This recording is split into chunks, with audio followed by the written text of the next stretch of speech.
Hola a todos, bienvenidos nuevamente a este ciclo de videos del club. Como ustedes saben, nuestro gimnasio mental siempre ha sido un lugar donde ejercitar nuestro cerebro con un enfoque lúdico, socializador, recreativo. Sin embargo, a raíz de la pandemia, han aumentado fuertemente las consultas relacionadas con trastornos cognitivos. Personas que buscan ayuda ante la aparición de síntomas más preocupantes. Y esta situación nos llevó a buscar apoyo y orientación científica. Realizamos un curso de actualización en salud cerebral y funcionamiento cognitivo post-pandemia, dictado por el Grupo Sinapsis de Estados Unidos, y también entrenamiento para realizar valoraciones cognitivas, también en esta época de post-pandemia. Y reunimos estos nuevos servicios en un programa específico para estos casos que hemos llamado Estrategias de Neuroprotección, y que se sumó a las actividades habituales que venimos desarrollando desde hace más de 20 años. A su vez incluimos en este programa de estrategias de neuroprotección un área de responsabilidad social, donde orientamos y atendemos a todos aquellos que lo necesiten, independientemente de que puedan o no hacer frente a los gastos correspondientes. Antes de continuar, quiero presentarme. Me llamo Walter Saviotti y estoy coordinando esta nueva propuesta que acabo de describirles. En estos pequeños videos les traeremos informaciones nuevas, relevantes, sobre cómo ha cambiado el estado mental de todos nosotros en estos 2 últimos años. Y es que todos en realidad nos hemos visto afectados. Quienes hemos contraído la enfermedad y quienes tal vez no la tuvieron, pero que han estado igualmente inmersos en ese clima de inseguridad, de temor. Y todos estuvimos en pandemia. En el encuentro anterior decíamos que el reconocido neurólogo y psiquiatra americano Richard Davidson sostiene que el cerebro es un órgano construido para modificarse en respuesta a las experiencias. Y la experiencia que la humanidad ha vivido desde el comienzo de la pandemia ha sido traumática, agresiva, dañina, no solo en términos de salud física, sino muy especialmente en términos de salud mental. Es verdad que muchas personas no han contraído el virus, por tanto físicamente podríamos decir que no han sufrido tanto las consecuencias, pero a nivel mental todos hemos sido impactados. ¿Quién puede decir que no? Sin embargo, no todos padecimos y padecemos ese impacto de la misma forma. Al cierre del video anterior les prometí que hablaríamos de un elemento que marca la diferencia en los efectos que ocasiona en nuestro cerebro el COVID, la pandemia o cualquier otra agresión o patología mental que se estuviera gestando. Hablo de lo que en salud mental se llama la reserva cognitiva. Este concepto refiere a la capacidad de nuestra estructura cerebral de tolerar los cambios, las alteraciones que provocan la edad avanzada o cualquier trastorno que venga aumentando sin presentar síntomas clínicos. En otras palabras, esta reserva cognitiva es el nivel de fortaleza que permite que 2 individuos con un mismo grado de deterioro cognitivo, identificado en una valoración neurológica, incluyendo, claro, estudios de imagen y todos los elementos cuantificables, uno presente síntomas funcionales y el otro, con ese mismo deterioro, insisto, no los presente. Repito, 2 personas con el mismo nivel de afectación, uno manifiesta síntomas y el otro no. ¿Cómo puede ser? ¿Cómo se entiende? Se entiende por esa reserva cognitiva que les estaba hablando y que en este video quiero mostrarles en detalle en qué consiste. En el próximo veremos cómo se mide, cualitativa y cuantitativamente, cómo afecta el desempeño y cómo aumentarla.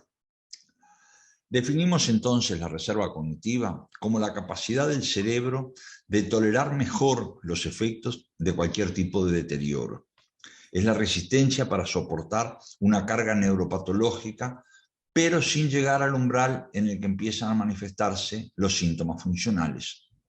En términos más corrientes, podemos definirla también como la fortaleza para enfrentar el envejecimiento u otras alteraciones neurológicas, porque posterga las manifestaciones que esas alteraciones provocan.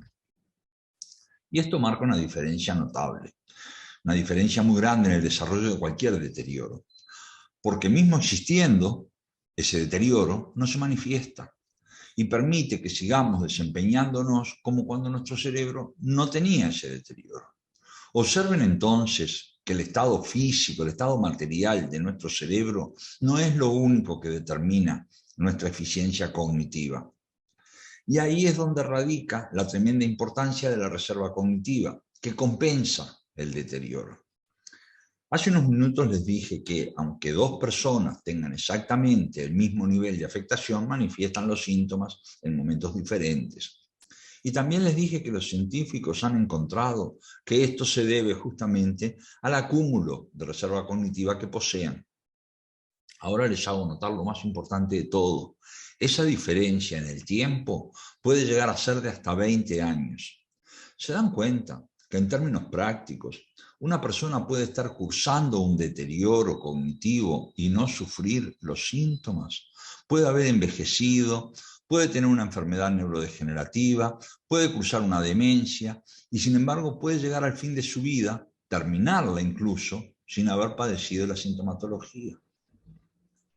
678. 678 es el número que está en el origen de las investigaciones que llevaron a este conocimiento. A fines de los 80, el neurólogo David Snowdon realizaba un estudio sobre qué factores llevaban a un envejecimiento activo y saludable o no. Trabajaba con un grupo de 678 monjas de la congregación Notre Dame en Mankato, Minnesota, Estados Unidos. Estas monjas ancianas aceptaron participar por un periodo de 15 años en un experimento donde anualmente se les realizarían diversas valoraciones, exámenes médicos, análisis de sangre, evaluaciones de memoria, lenguaje, atención. También aceptaron donar sus cerebros para realizarles estudios neuropatológicos. Eran un grupo muy homogéneo, tenían rutinas, hábitos, alimentación muy iguales. Por estar en el convento, además, había muchos registros sobre sus costumbres personales y toda su actividad anterior. Se observó que las que tenían más formación, más actividades intelectuales, una vida más ilustrada, no manifestaban tanto deterioro cognitivo. Todo bien, eso era esperable. Sin embargo, en el estudio neuropatológico de sus cerebros se veían signos importantes de atrofia. Entonces, ¿cómo no tenían síntomas? En otras pasaba exactamente al revés. Tenían cerebros no tan dañados, pero esas personas en vida habían mostrado síntomas clínicos y funcionales de deterioro notorios. El estudio de las monjas, que incluso mereció una tapa de la revista Time en mayo de 2001, como ustedes están viendo, está detallado en la literatura científica y fue el detonante de otras muchas investigaciones que permitieron llegar a ese conocimiento. Algunas actividades y los modos de vida facilitan el incremento de la reserva cognitiva. Y esto representa una enorme ventaja cuando se presentan alteraciones en el cerebro, porque, repito, retardan la aparición de los síntomas. Esta maravillosa reserva cognitiva actúa frente a cualquier patología, no importa su naturaleza ni su origen, y se construye mediante diversos elementos. Depende de un programa de entrenamiento mental, claro, pero también depende de muchos otros factores Algunos que están tan fuera de nuestro control, como por ejemplo el nivel educativo de nuestros padres, nuestra situación socioeconómica en la infancia, pero otros son directamente proporcionales a lo que hacemos cada día, como aprender idiomas, tocar música, hacer deporte, leer, conversar, solo por nombrar algunas cosas. En el próximo video vamos a ver cómo crear y aumentar ese estudio fantástico. Veremos también cómo se puede medir la reserva cognitiva y qué se puede hacer al respecto con el programa de estrategias de neuroprotección del club. También en las próximas entregas sabremos lo que es la niebla cerebral o brain fog, que llega junto con el COVID, aún en aquellos que no se hayan contagiado o que hayan sido asintomáticos. Cómo nos afecta, qué consecuencias tiene. También hablaremos en próximos videos sobre el envejecimiento saludable, para saber cuáles son las capacidades que es esperable que disminuyan en adultos seniors y cuáles tienen que mantenerse en buen estado. Más adelante también conversaremos sobre memoria. Son muchas las consultas que llegan sobre memoria y tenemos respuestas para la pregunta que a todos nos preocupa. ¿Cuándo hay que consultar? ¿Qué olvidos son normales y cuáles no? Yo los invito a que entren en contacto, a que nos envíen otras preguntas que tengan, las iremos respondiendo en estos encuentros y también siempre estamos a disposición para contactos directos. Mientras tanto, toc toc, buena salud.